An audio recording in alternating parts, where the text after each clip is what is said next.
appreciate you for tuning in. We have a new season, you guys, of Marriage Bootcamp Hip Hop Edition. Now, this is when WeTV brings just the ratchet realness. Marriage Bootcamp never fails when it comes to bringing, the ratchetry, the bougetto, just the straight. It's so bad it's good TV. Like, it's just one of those things where it's like, really, but you can't stop watching. So I'm so glad to see this season. The first episode definitely delivered.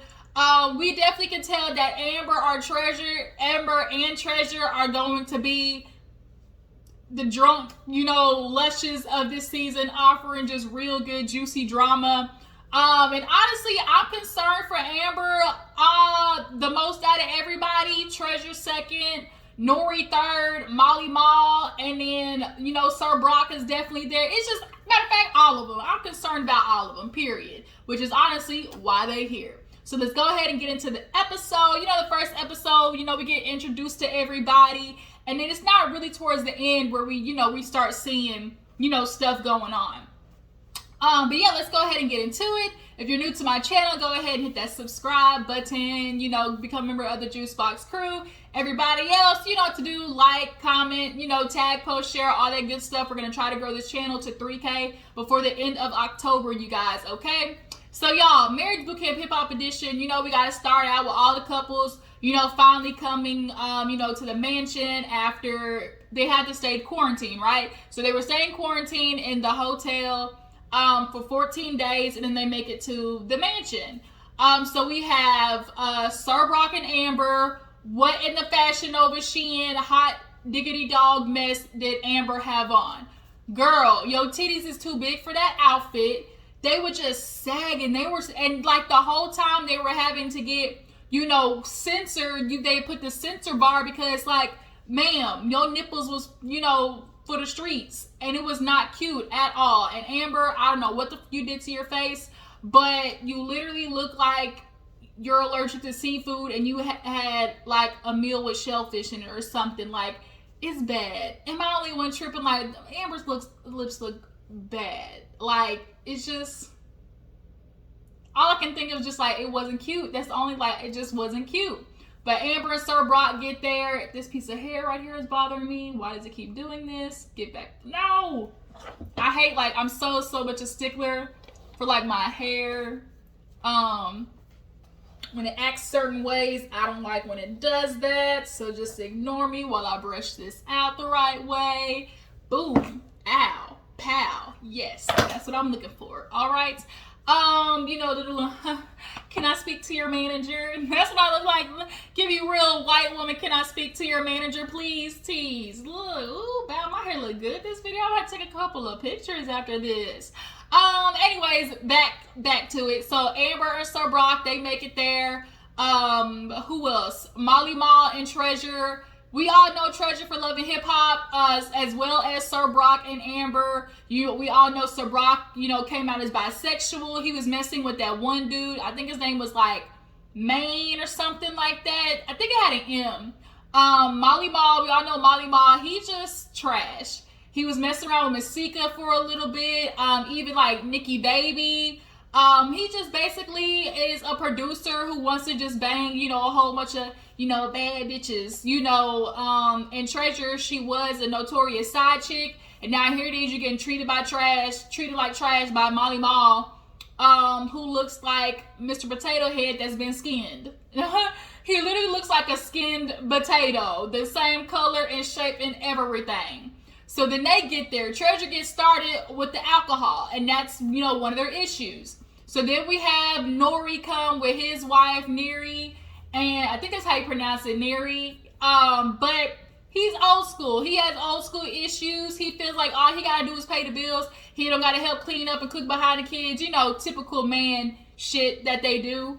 And then we have Money Love and Tough. Now, Money Love and Nore are familiar with each other, grew up in the hip-hop, industry at the same era. So, they were just kind of really shocked to see each other. So all the couples are sitting down and, they're talking to each other, about, why you here?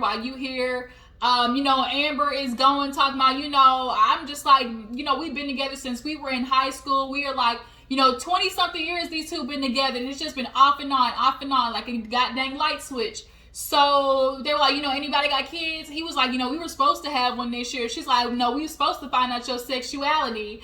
And so it's like when she does shit like that, you can definitely tell what type of fighter she is and how she definitely is a poker. She definitely is a person who can antagonize a situation and take it from 3 to 100 unnecessarily, which we saw her do later on in the episode. Treasure over there getting drunk. Molly Maul trying to explain, she just don't trust me. We on the road. I'm on the road, and she know what it is, what she signed up for. Money Love, she was pregnant. She was messing with her little young boy toy. It was only supposed to be temporary, but then I guess he was laying it down so good, that nigga stayed around.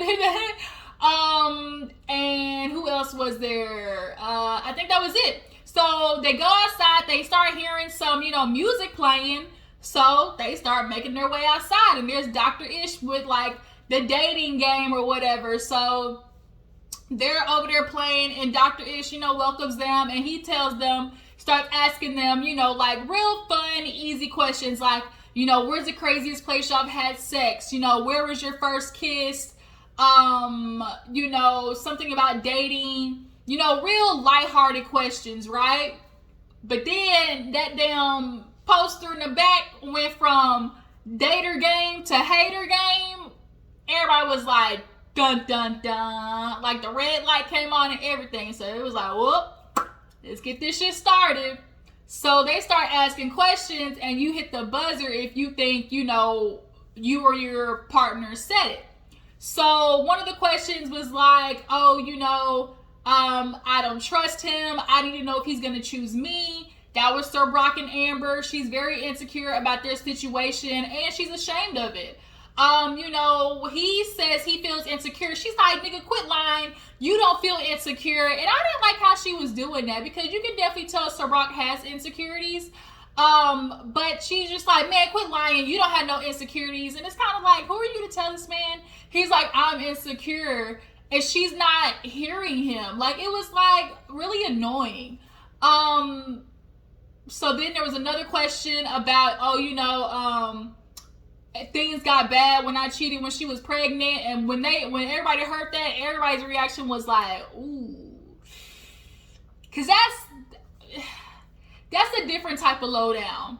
Cheating is fucked up already, but when you cheat on a woman and she's pregnant, she's at a point in her life where she's literally nurturing something that carries on your last name, like your seed. She's giving her body up. Like, giving birth is one times a woman is closest to death. Like, her body is literally ripping to produce a baby for your ungrateful ass. So when you do, some Tristan Thompson type bullshit, like, he put Chloe in labor, y'all, from the stress. Like, it's when you cheat on somebody when they're pregnant, like, that's just a different type of just like pain right there. So when they do the questions, they're also playing the clip. So, Money Love, her face dropped, and Dr. Ish was like, you can definitely tell, you haven't recovered from that. And she's just kind of like doing like this. So then the next question was like, all I feel like I need to do is pay the bills. That's the part that I need to give. Of course, Nore was like, that's me. I already know that's me. And they played the clip. And he's like, I'm old school. I'm like my dad. I just pay the bills. That's all I really need to do. That's all I ever saw my dad do. And Judge Toller was like, it's so funny how in that video, all I heard was I, and then my dad, but not once did you ever mention, Nore. And he was like, ooh, and you could tell he was thinking about it. I feel so annoyed, like, when men literally feel like the only thing you have to do is pay bills. Bruh, we went 50-50 on these kids, so why am I not taking care of these kids 50-50? Especially if you one of these niggas out here in the street who be like, I love me an independent woman. I need a girl who got her own. So now she's supposed to go out there and have a business or be a worker or entrepreneur and come home and take care of the kids and cook and clean. And, by the way, still have to get on her knees and suck your little dang-a-lang and, hop in the dick and do a full split. She's supposed to do all of that and keep a job. But all you want to do is work and then come home, crack a beer open and, you know, flip your feet up on the chair and turn on TV. What? My nigga, that's not 50-50 at all. I can't stand when niggas be like, well, all I gotta do, as long as I can pay the bills. But the truth is, like, if I'm an independent woman, I can cover my bills. So the whole point is, do your part with the kids that we made together, 50-50. I can't stand, like, it just triggers me. It triggers me to no end. But, what was another question? You know, things are difficult, you know, when when I'm out of town and things are long distance. And Treasure is over there just lit. And she starts going off on a rant because Molly Mall's like, man, you know, she met me around 4 or 5 girls. Like, man, she know what it is. And so Judge Toller starts asking, you know, Treasure questions. And she goes off on this drunken ass rant of, oh, well, you know, I'm just from Texas. She kept saying that the whole time. You know, I'm from Texas. I love serving man. You know, I serve my man and that's what I want to do. But, you know, I just, you know, he don't love me like I do. Like, I'm always going to love him. You know, my uncle died and, you know, he ain't even say nothing. And, you know, then I went to go see my cousin. Like, I love my family. We going to do stuff together. And, you know, that's why I want to take care of him because, you know, that's just what I want to do as a woman. You know, I'm from Texas, right? And so it was kind of like, whoa, wait a minute. Like, she just took everybody on the goddamn ride. But you can tell that deep down she is traditional. But that still doesn't negate the fact that, like, she still deserves respect. And you guys, men, feeling entitled to a woman serving you in the midst of you disrespecting her. She's just supposed to serve you regardless and fuck her feelings because that's what men are told. And she belittles her own feelings. And Judge Toller was like, you see how fast she goes from this is bothering me to, but I want to serve him. And it's like, what? Nigga, what? So then we get to the last part where, one of the parts where Amber and Sir Brock are going because, she felt ashamed of him. He's like, well, why don't you know your friends and family know that, you know, we still fucking around? She's like, no, because you're not going to embarrass me. Because, no, you're not going to embarrass me. Like, I'm ashamed of what the situation is. And so Dr. Ish asked if she's ashamed of him being gay or, you know, being with men. And she's like, no, I'm ashamed of the situation. Which the situation is you look stupid because this nigga cheated on you. Regardless, I mean, it being a man does, like, kind of make it seem like, ooh, dang, he cheated on me with a nigga. Like, it does kind of make it seem like that. But overall, like, she's like, man, you don't even got to be here.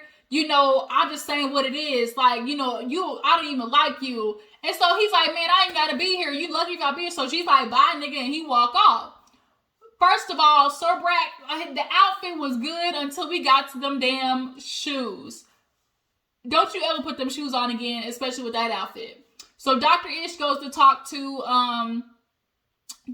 Brock, basically tells him, you know, I get it. You know, you being in this industry, you know, you having to, like, tell Amber about being gay. And, like, he says he wish he never did it. Like, I do feel sympathy for Brock in this situation. But Amber, quit being mad at him for something that you know you're making decisions to do. So they all go in there and eat. Oh, no, they choose the rooms. So everybody gets, their rooms are getting ready. Petty Penthouse, Cheater Chamber. What was the other one? Damn, it was like some other ones. All I can remember is Petty Penthouse and Cheater Chamber. Oh, Trainwreck Station. And like All About Me or something like that. So they're all eating.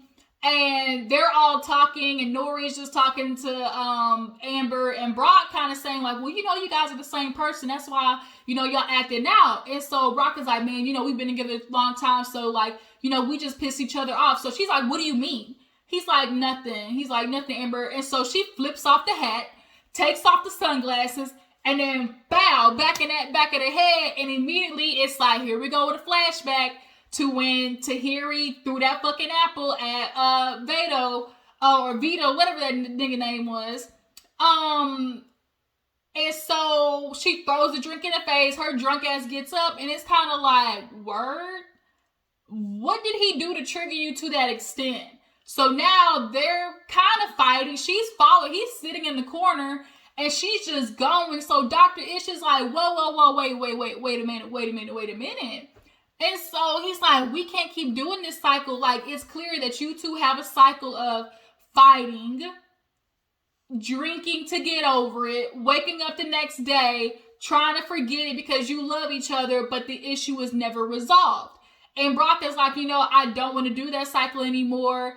And, I don't know why Amber got mad, because you sitting there trying to disrespect me. You disrespected me in front of everybody. And so Dr. Ish was like, well, would you like the fact that he did that to you? And he's like, man, she called me a bitch in front of people. She does it all the time. So Dr. Ish asked, would you do you think it would be right if he did that to you? Well, no. So then why are you doing it? Because he bring the monster out of me, Dr. Ish. He make me want to be a beast. And I'm glad Dr. Ish checked her. Ma'am, you are a grown-ass woman. You can make decisions for yourself that do not turn into this.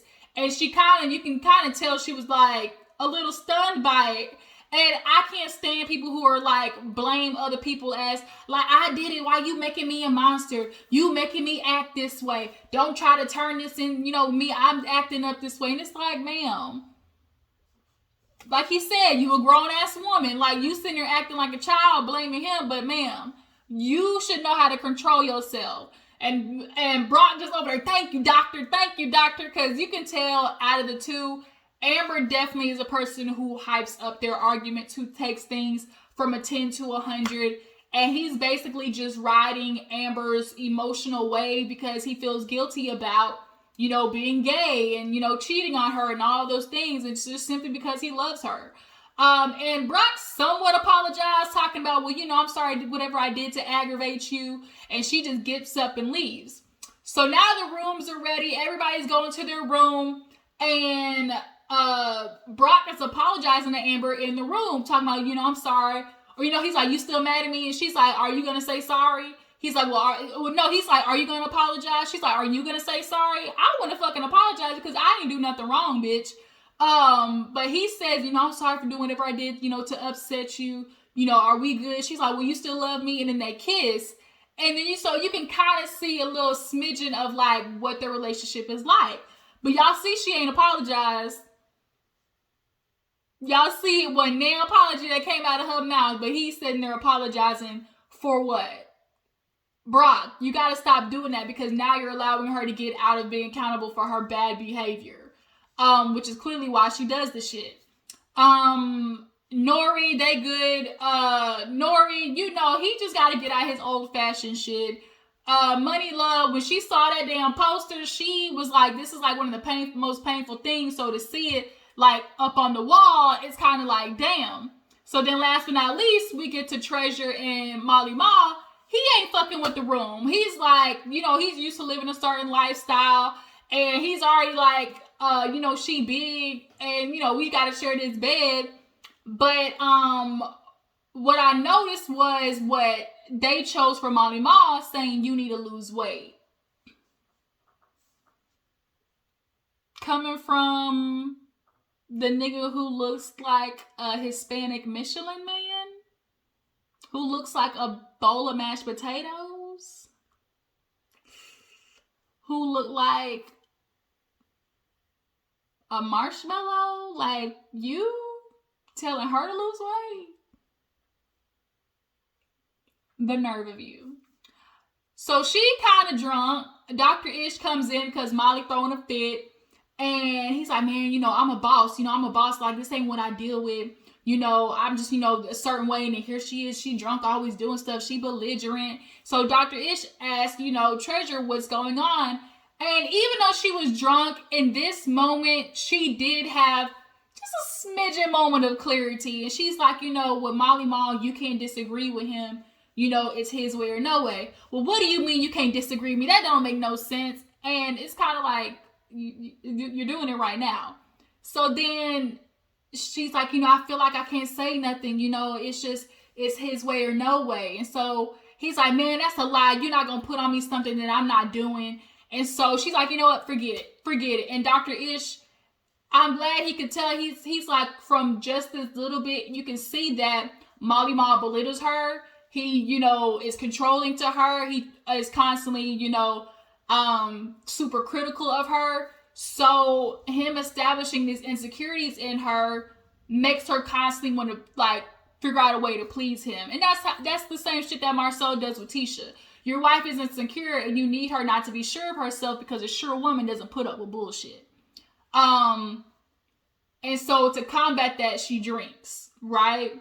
But that doesn't fix nothing. So now here it is at the end of the damn episode, her drunk ass is rubbing that,